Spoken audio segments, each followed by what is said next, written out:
Oke, bismillahirrahmanirrahim. Assalamualaikum warahmatullahi wabarakatuh. Kali ini teman-teman kita ngobrol-ngobrol asik, suasana sejuk santai, ngopi bareng di kandang SNI Hitam Putih Farm. Nah, kenapa kok ngobrol bareng? Karena saya tertarik dengan statement-statementnya beliau yang ada di Facebook. Itu pengalaman pribadi atau seperti apa saya ya kurang tahu. Kemarin itu sampai saya screenshot ya ini teman-teman. Ini sampai saya screenshot. Nanti statementnya beliau tak tampilkan di YouTube ya. Niku seperti ini. Saya dulu pernah mengalami kegagalan pada saat awal mulai pelihara kambing PE. Itu bener apa enggak Mas? Saya klarifikasi. Bener. Mas. Niku ceritanya seperti apa? Jadi gini Mas, dulu awal mula saya pelihara kambing PE itu. Clip on jenengan mana loh? Ini. Oh. Benar, saya itu juga jatuh bangun Mas. Oh, jadi beli kambing 20 juta, akhirnya selama saya rawat selama berbulan-bulan, saya jual lagi laku 6 juta. Saya beli lagi 15 juta. Kecilnya bagus banget. Tahu-tahu umur 1 tahun nggak jadi. Akhirnya saya jual lagi, laku cuma 7 juta. Oke, saya cut dulu Mas. Ya. Saya cut dulu ya, maaf ya. Ya. Belinya cempenya bagus. Ya. Dengan harga mahal. Ya. Ketika sudah besar, kenapa harga itu lebih murah? Karena jenengan tidak bisa merawat atau memang itu gimana? Maksudnya jenengan jelaskan seperti itu. Jadi begini Mas. Waktu itu memang saya untuk perawatan kambing PE ini masih belum menguasai sama sekali. Materi pun saya belum menguasai. Saya hanya dengar cerita dari 1-2 orang. Itu saya sudah sepertinya orang ini bisa dipercaya gitu loh. Mentor lah. Nah, mentor lah. Di situ saya nggak menyalahkan si mentornya itu karena apa? Dia sudah mengajari saya dengan apa yang dia mampu, apa yang dia lakukan. Ya kan? Nah, di situ saya percaya, saya ambil. Begitu saya rawat di rumah, ternyata perawatan saya itu memang kurang maksimal. Terus barangnya sendiri juga akhirnya, ternyata kualitasnya nggak seperti yang saya bayangkan di awal gitu loh. Nah itu di situ saya nggak menyalahkan siapa-siapa. Memang saya kurang pengalaman di situ, saya kurang belajar di situ.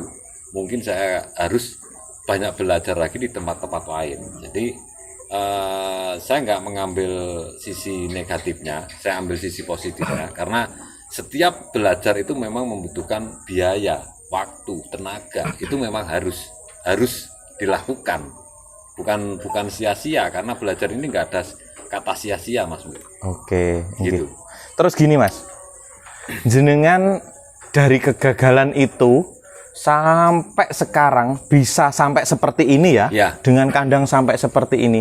Jenengan belajar di dunia kambing seni itu sudah berapa tahun Mas? Saya sudah 14 tahun Mas.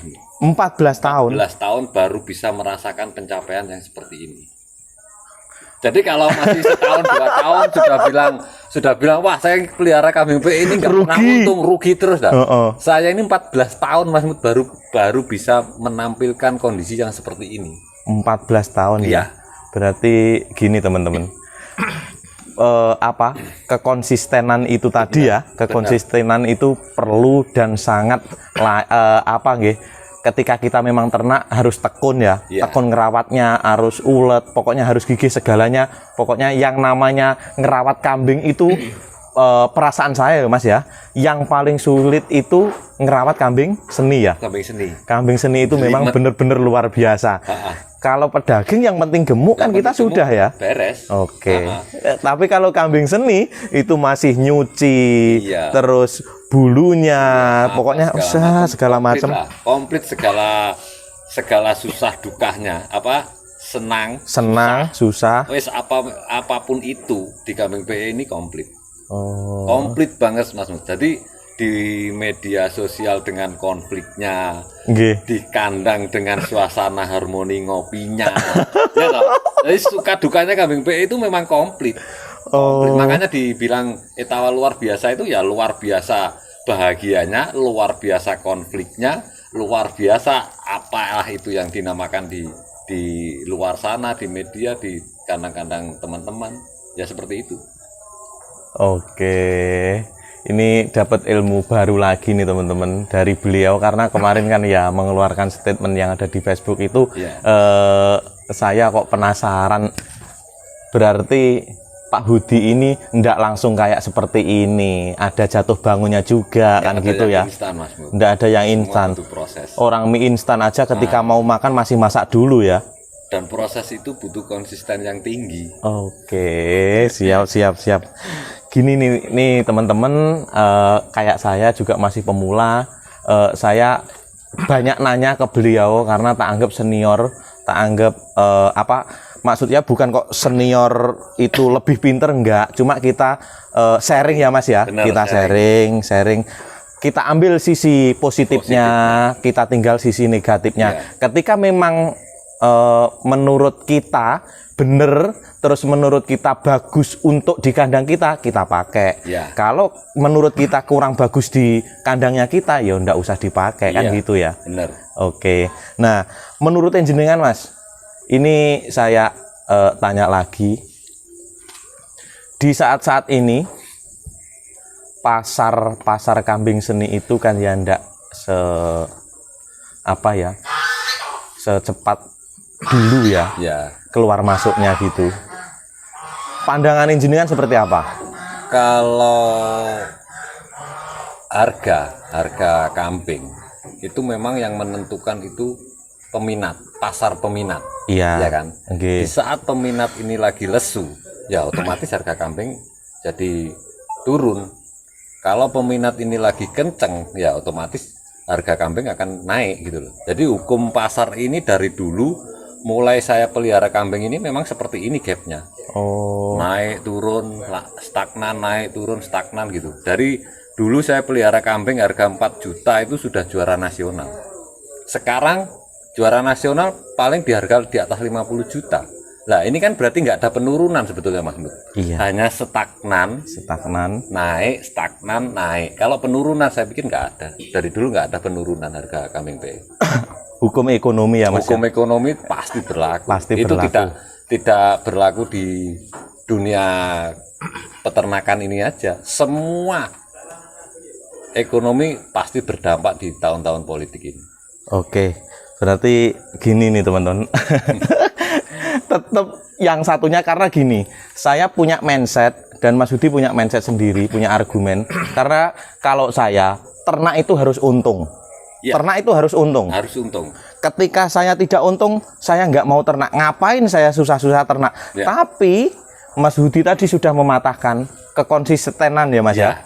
Konsisten itu sangat perlu banget. Ketika kita memang konsisten, suatu saat pasti akan merasakan keuntungan itu. Pasti. Saya yakin itu. Makanya kalau sudah orang konsisten ini butuh keberanian Mas. Tanpa keberanian nggak mungkin orang bisa konsisten. Saya yakin itu. Karena konsisten ini banyak kayak cobaan, ya godaan, wah luar biasa lah. Liku-likunya kalau mau berhasil, ya itu. Kalau mau misalkan ternak kambing mau untung, ya harus rugi, nggak rugi, mati, apa segala macam itu memang harus dilewati. Bukan ujuk-ujuk mak derendep. Ya nggak mungkin apa. Iya, enggak. Memang semuanya harus gitu Masnya tuh, butuh kekonsistenan. Nah kuncinya ini teman-teman, ketika memang kita ternak itu konsisten, yakin, tekun, ulet, pokoknya tetap kita rawat walaupun kambing mungkin masih stagnan kan gitu. Dan toh pada nyatanya yo kambing ketika materinya bagus, harganya ya tetap mahal juga kok Mas. Juga sampai sekarang katanya kambing PE murah. Buktinya saya tanya, bahkan saya beli kemarin. Itu harganya pun masih di atas 25-30 juta yang bagus Mas. Yang bagus ya. Berarti kan nggak ada penurunan. Memang daya beli lagi turun. Lagi lesu. Bukan mungkin harganya gitu. yang turun, tapi daya peminatnya ini yang turun. Nah gitu. Di sini kan berhubungan sama pasar. Jangankan di kambing PE ini, yang kambing seni, kambing pasar, kambing pedagang itu pun lesu. Betul Mas. Ini, ya kan? Saya juga merasakan. Itu dampaknya bukan di sini aja, semua perekonomian memang lagi lesu untuk saat-saat ini. Iya, karena tahun politik tuh. Oh iya. Aduh. Oke, kita patahkan nih teman-teman sama mentor ya, termasuk mentor kita sharing. Ini bukan kok mentor. Kita sama-sama belajar di sini. Kita sama-sama belajar. Jadi peternak itu memang harus benar-benar kreatif. Oke, Mas. Tapi gini, ketika ada pemula, seandainya saya ini pemula banget, ketika keluar anak 2, saya pengen memaksimalkan anaknya itu kan gitu ya. Untuk mendeteksi dini kambing iki engko dadine apik karo kambing iki engko dadine ora. Karena gini, ketika untuk memaksimalkan perkembangan, otomatis kita tetap menambah susu. Nah, yo lek ditambah iki engko harganya sesuai. Kalau tidak sesuai seperti apa? Ayo dijelaskan. Pasar maksudnya nggak sesuai. Tidak sesuai. Terus gini, kalau susunya gimana nanti? Ketutup enggak? Ya otomatis gini, misalkan kalau perhitungan saya di sini, misalkan saya beli induk 20 juta. Nggih. Dikawinkan sama pejantan dengan harga 50 juta. Nggih. Misalkan seperti itu. Nggih. Mimpi kita, ekspektasi kita itu berharap keluar yang anaknya yang bagus. Iya. Yang kualitas harga di atas 30 juta misalnya. Iya. Tapi realita kenyataannya tidak sesuai dengan mimpi kita. Akhirnya kita kan banyak peternak yang jatuh di situ. Wah, aku beli kambing mahal-mahal ternyata anaknya kayak curut. Nah, istilahnya kan gitu toh. Iya. Lah, kalau ini sudah diperhitungkan dengan mental yang kuat, ya toh. Ini kan berhubungan sama rezeki, Mas. Kita nggak bisa ini menentukan ini, kita nggak bisa. Meskipun saya beternak ini dengan kualitas induk yang mahal, pejantan yang mahal, toh keluarnya anaknya ada yang harga 2 juta, 2,5 juta, ya toh. Oke. Nah, ini kan tetap. Makanya kembali lagi ke konsisten. Suatu saat nanti kita akan temukan anakan tempe, anakan indukan ini keluar yang benar-benar berkualitas. Saya yakin itu. Oh, oke. Berarti kita sebelum ternak harus menyiapkan mental dulu. Mental konsisten itu yang dibutuhkan. Nggak beternak aja, semua bidang usaha memang butuh mental dan konsisten itu. Kalau nggak ada itu, wis nggak usah ngelakoni bisnis lah gitu ya. Iya, wis turunan HP dulu lah, iku ngopi ya. Enak-enak. Sukses berarti San, ya toh. Oke. Memang segala sesuatu itu kita butuh butuh proses, butuh mental, butuh semuanya yang perlu kita siapkan. Kalau di kambing seni itu terutama rezeki ya Mas ya. Rezeki. Ketika memang rezeki kita ketika beli induk mahal, jantan mahal kita kawinkan, harapan kita harus mahal kan belum tentu. Kadang induk yang sederhana dikawinkan jantan bagus, kadang keluarnya agak bagus itu kan ya yang namanya rezeki itu tadi ya. Kembali ke rezeki itu tadi. Makanya kalau cuma kita mau beternak itu mimpi itu berharap besar, berharap bisa keluar ini itu yang nilainya tinggi. Saya nggak yakin, karena semua tergantung rezeki yang kita dapat, pemberian dari yang sana. Itu nanti keluarnya seperti apa, kita harus legowo, harus terima. Jangan menyalahkan mentor atau siapa yang berhubungan dengan kita. Oh, siap. Kalaupun kita gagal misalkan di perawatan, di pemilihan materi, itu jangan sekali-kali menyalahkan mentor kita. Mentornya ya. Terutama kita harus introspeksi diri. Kita salahkan kita. Kurangnya apa saya bisa gagal di sisi ini gitu loh. Oke. Apakah saya kurang ke sini? Apakah saya kurang ke sana? Apakah saya kurang inilah? Itu kita harus benar-benar tahu kita harus berpikir seperti apa. Oke Mas. Oke, berarti banyak pertanyaan yang sudah terjawab di sini. Ketika memang tidak layak di seni, ya kita jual ke pasar. Iya. Karena kambing seni itu mahal itu karena ya sulit gitu ya, sulit banget. Makanya harganya mahal gitu ya. Di sini kan Kalau peternak, kalau yang misalkan orang yang suka tantangan Mas Mut, ya di sini. Di kambing seni. Di kambing seni ini tantangannya memang luar biasa. Kalau kita nggak kalah materi, kalah waktu, ya kan? Iya. Ya itu tantangannya di situ. Wes itu pasti berhubungan di situ. Sudah ngeluarin modal banyak, waktu sudah bertahun-tahun tapi tetap aja seperti itu, ya kan? Iya. Itu ada Mas Mut. Ada yang seperti itu. Ada yang ganti pelihara ini, ganti pelihara itu, ya kan? Akhirnya kembali lagi ke sini. Tetap aja. Makanya karena nggak konsisten. Mungkin konsisten. Ya coba dilihatlah peternak-peternak yang sudah mulai berhasil itu.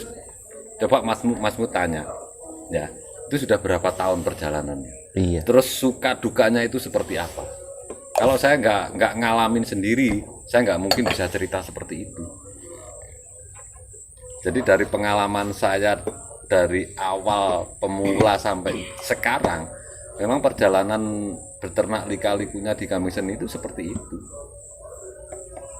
Iya Mas, saya sangat sangat respect dan sangat saya apresiasi statement jenengan itu tadi, karena ketika saya logika masuk di logika saya, cuman kita memang butuh ketelatenan dan kesabaran kuncinya. Kita tidak langsung instan, langsung seperti ini itu tidak mungkin, karena Pak Hudi pun dengan keadaan yang seperti ini, kandangnya seperti ini, butuh 14 tahun perjalanan. 14 tahun perjalanan. Makanya kita butuh kekonsistenannya itu tadi. Nah, saya tadi juga screenshot Facebooknya Pak Tandur Eco Farm, ya. Siapa ini Mas? Ya, itu ownernya Tandur Eco Farm Lampung Timur, ya, Mas. Lampung Timur. Itu saya seneng dengan statementnya beliau. Ya.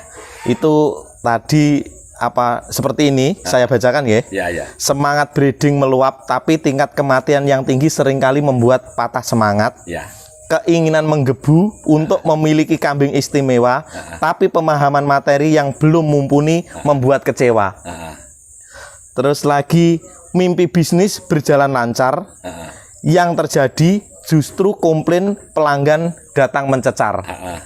Ketika ada kondisi ini, tandanya kita harus meluangkan waktu sejenak untuk kembali belajar dan terus belajar. Saatnya ubah mimpi menjadi visi. Nah, itu yang benar. Itu yang benar Mas. Itu ketika saya membaca tadi, wah, ini kata-katanya masuk jelek gitu. Nah, itu kan begitu saya lihat postingan itu, saya baca, itu langsung saya bagikan di media saya. Oh, ini ya. Karena ini benar-benar ini loh motivasi yang benar gitu. Makanya gitu. saya ambil, saya bagikan di media saya. Sangat-sangat luar biasa ini motivasinya. Memang seperti itu kondisinya. Nggih. Berarti kita merubah mindsetnya kita ini teman-teman. Saatnya mengubah mimpi menjadi visi. Iya. Makanya nanti apa kata-katanya dari Facebooknya Pak Tandur Eco Farm ini nanti biar saya tampilkan di slide di YouTube saya. Iya. Untuk pesan-pesan Mas atau motivasi terhadap peternak-peternak yang masih pemula, khususnya kayak seperti saya dan teman-teman ini, seperti apa Mas? Jadi sebelumnya gini, saya terima kasih ke Mas Mut, teman-teman dari Trenggalek ini sudah mau mampir ke kandang saya. Jadi cukup senang sekali kita bisa sharing di sini, kita bisa keluh kesah kita ungkapkan di sini.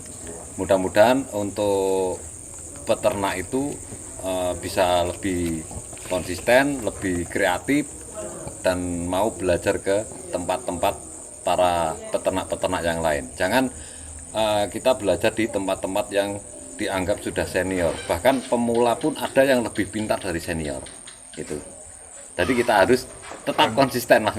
Konsisten. Rendah hati. Itu yang harus kita lakukan. Motivasi Mas, buat pemula kayak saya Mas. Motivasinya gini, kita melihat keberhasilan orang lain itu sebagai cermin kita menatap masa depan itu seperti orang yang sudah berhasil seperti itu. Jadi itu kita jadikan motivasi perjalanan kita.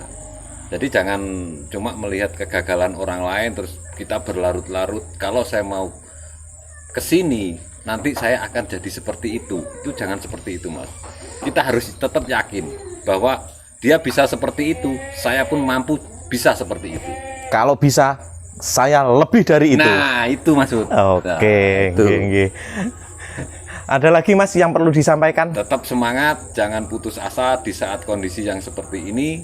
Memang ini di tahun-tahun politik ini memang semua serba susah, perekonomian juga susah. Jadi kita tetap konsisten, kita jaga silaturahmi, kita jaga hubungan, baik dari teman jauh, teman dekat. Kalau bisa sering-sering ngopi di kandang. Oke. Biar fresh. Siap Mas.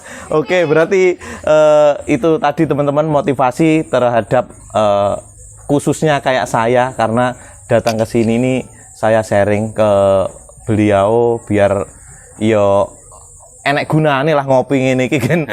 Ado-ado kemunjungan sampai tak parani yang Jombang. Mungkin pengen ngerti. Mungkin pengen ngerti ya statementnya yang ada di Facebook itu tadi, penasaran yo apa sih wong iki tenan apa ora, ternyata memang fakta dan real itu yang pernah dialami dengan Pak Hudi. Oke, ini karena juga sudah malam nih Mas Hudi, karena saya juga masih jauh dan perjalanan saya pulang ke Trenggalek Munjungan, ngobrol-ngobrol hari ini saya sudahi dan terima kasih sharing-sharingnya untuk malam ini, karena sudah menceritakan 14 tahun perjalanan beliau di dunia perkambingan, ya naik turun stagnan itu tadi sudah banyak diceritakan. Akhirnya dari saya, ketika suka dengan video saya tolong di like, komen, dan subscribe. Ketika tidak suka dengan video saya di dislike juga nggak apa-apa. Akhirnya wassalamualaikum warahmatullahi wabarakatuh.